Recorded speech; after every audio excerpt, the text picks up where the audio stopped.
So recently UPSC conducted prelims of engineering services examination for the year 2021. And presently the most important question for all those who have appeared in this exam is that what is going to be the expected cutoff. So as far as mechanical engineering is concerned, the combined cutoff for the paper 1 and paper 2 will be around 280 to 290 plus. Assuming that paper 1, which comprises of sections like mathematics, aptitude, current affairs, ethics, ICT, energy and environment, an ideal score that can be scored by an student is 80 to 90 marks out of 200, which is even less than the 50%. So assuming this paper 1 score of around 80 to 90 marks, we are going to analyze paper 2 of mechanical engineering in order to justify this expected cutoff based upon 4 different points. Assuming that the exam paper is approached effectively by an average student who have a basic understanding of mechanical engineering and covers all topics of the syllabus.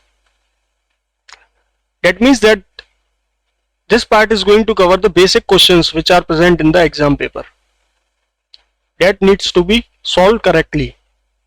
The student followed set practice of preparations like test series, previous year questions, and dedicated sufficient amount of time for self study. And during that extra age preparation, जो चीज उस बच्चे ने पढ़ी है वही चीज exam में अपीयर कर जाए. That is called as luck factor. You can consider it as 1 to 2%. तुक्केबाजी भी बोल सकते हैं इसमें. Also we have to consider reduction in number of seats. Drastic reduction in number of seats as compared to last year. So based upon all these 4 different points, the expected cutoff can be justified to be more than 280 to 290 marks. It will not be less than these marks out of 500. So for those students who are not able to achieve this score and is doubtful that they will not be able to clear the prelims exam and is just short of 40 to 50 marks from this expected cutoff, this discussion on approach of exam paper is going to be very beneficial. You can simply analyze that by while reading the paper only you will be able to solve 70 to 80 questions, but that require 1 to 1.5 hours. Initial 1 to 1.5 hours. Now the remaining 70 to 80 questions in the next 2 and 1.5 hours, जो बच्चा 70 से 80 सवाल 1 घंटे में 1-1.5 घंटे में simply by reading the paper solve कर पाएगा, वो उसके 50% तो सॉल्व कर ही सकता है. That means 30 to 35 questions. अगर एग्जाम प्रेशर की वजह से गलतियां भी काउंट कर लें, then that means that net 100 questions can be easily solve in this exam.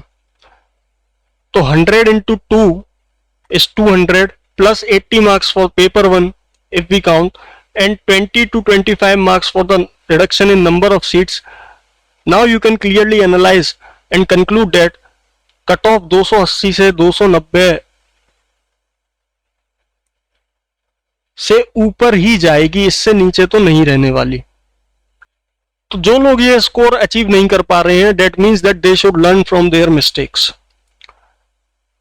जो बच्चा 40 से 50 मार्क्स शॉर्ट रह गया है, that means that उसकी टेक्निकल स्किल्स में कोई भी प्रॉब्लम नहीं है, but the problem with them is that they were not able to approach the paper effectively. उसके लिए I would suggest you to watch my section 2 on this paper analysis, जिसमें आपको पता चलेगा that how this paper should be read effectively, जिसमें आपका एक भी बेसिक क्वेश्चन मिस नहीं होना चाहिए, and that has to be correct.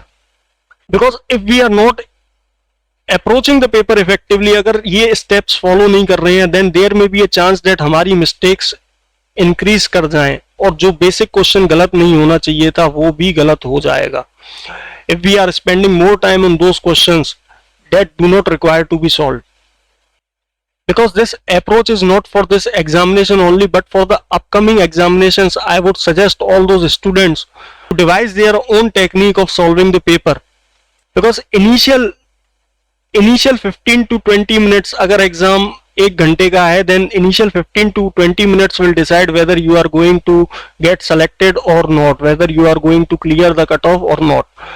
Exam 3 घंटे का है, that means that initial 1 hour during the reading of paper only will decide. If you find this discussion helpful, then please like, comment, share and subscribe. And please watch section 2 of this series to find out what is meant by reading the paper and solving the paper in order to minimize your mistakes and maximize your efficiency for the upcoming examinations. Till then, thank you very much.